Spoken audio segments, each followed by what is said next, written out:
Ой, Роман екеуі жаңадан танысқан екі қос ғашық сияқты шықты ғой бәрекелді. Қалайсыздар, жағдайларыңыз жақсы ма? Көңіл күй құтты болсын, келін құтты болсын бәрекелді. Кеше мен туған күнім болған ардақты ағайын.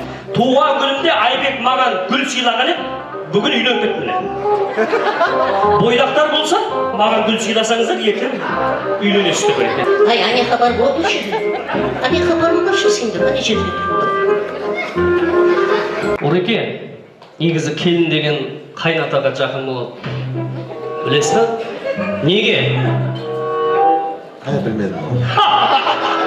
Еще білем деп қойдым. Келінше қайнатаға жақын болады, білесіз бе? Себебі қайната мен келін бір адамнан зәбір көріп жүрді екеуі. Сондықтан екеуі бірге болады бәрекелді. Ал енді айналайын келін, осындағы мынау әулетке бір ене деген бір сүйкімді, яғни адамзат бар енді. Осының көңіліне қара, осы Әтіркүлдің қанша сәлем керек? 3 сәлем бола ма? Келін, салам алейкум. Ей, қарындас. Мен кімде-кім қай келіннің бетін ашпаймын, сол әулеттің келіні біріншісін ұл туады. Рахмет. Немесе қыз туады. Әйтеуір туады да, ол маған байланысты емес. Айбек кім жатса қыздағы ұл да болмайды бәрекелді. Сондықтан ұрпақта әулетте бала көбею үшін не істеу керек? Бәрекелді. Ұрпақта әулетте бала көбею үшін екеуіңіз кәпке көп баруларыңыз керек. Жастарға условия жарату керек. 10 бала бола ма? 10 мың теңге салонда бәрі. Қазіргі ата-аналар ойнанбай сала береді. Себебі банкі өздеріне қалады да бәрекелді. Айдай сұлу келініме бетін ашып әдемі сырғам бар деп жатыр ағайын. Олай болса келіннің қасына барыңыз, жақсылап маңдайынан сүйіңіз, жақсылап сырғаңызды тағып қойыңыз. Ортаға келіңіз бәрекелді. Артықбай атамыз ба? Ортаға келіп жақсы, Алладан жақсы тілеп бізге батаңызды беріңіз бәрекелді. Олай болса, бүгін үйленіп жатырған Айбекті ортаға шақырайық. Ағайын, достар қайда? Айбек! Сен екеуің жібер, болды. Митсасындар ма? Тұра бер. Үйленіп қалды. Мынау сіздің асыл жарыңыз. Осы Айбек асыл жарыңызға бір сәлем сап қойыңыз. Бәрекелді. Рахмет. Көп жаса деп тұр ғой.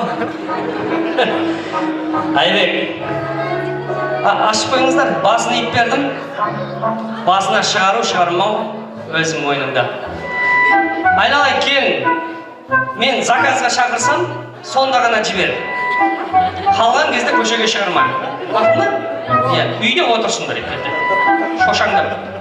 Құтты болсын, қолыңа қондырған құсың құтты болсын. Қазір беташардан кейін саған бір 2 сағат уақыт береміз. Телефондағыларыңды өшіріп, сварщик деп жазасын ба өзің білесің. Мен енді ардақты ағайын, ол енді бәрібір бойдақтың басында бар ғой ол. Сөйтіп жания болады. Мен енді мына барша осында тастаған халықтың жинаған қазынасын мен майдаламайым, жалпы көпшіліктің жинаған тергенін қазынасын Айбекке берейін деп жатырмын бәрекелді. Олай болса, бүгінгі тойға жиналған барша қаржы, Құдай қаласа, Айбекке бүйсін, 2 жастың табысы осындай болсын деп аға қарағайын. Мұны парақ таста жүріп қой біреу. Бірақ қимайсың, бірақ амал жоқ. Құтты болсын. Мынау сені 94-тегі көрегенді жігіттен естіп жатырмыз бәрекелді. Осы ақша беташар жұқысты болсын деп, тамада балаға бір нәрсе береді деп естігеміз. Берме! Қалтаға салады деп, ішінде тоз кеткен 2-3 теңге салады. Ал енді Айбек бауырымыз бұл ақшаны кімге береді? Келіншегіне? Оразға? Немесе Әкүлгүлге? Кімге бересің? Әкесіне береді. Ореке қайда? Құтты болсын. Баған әлі бері неге мені қасыма келе береді десіп осыған жете алмай әкесі. Орекең бұл ақшаны кімге береді? Әкүлгүлге қайда?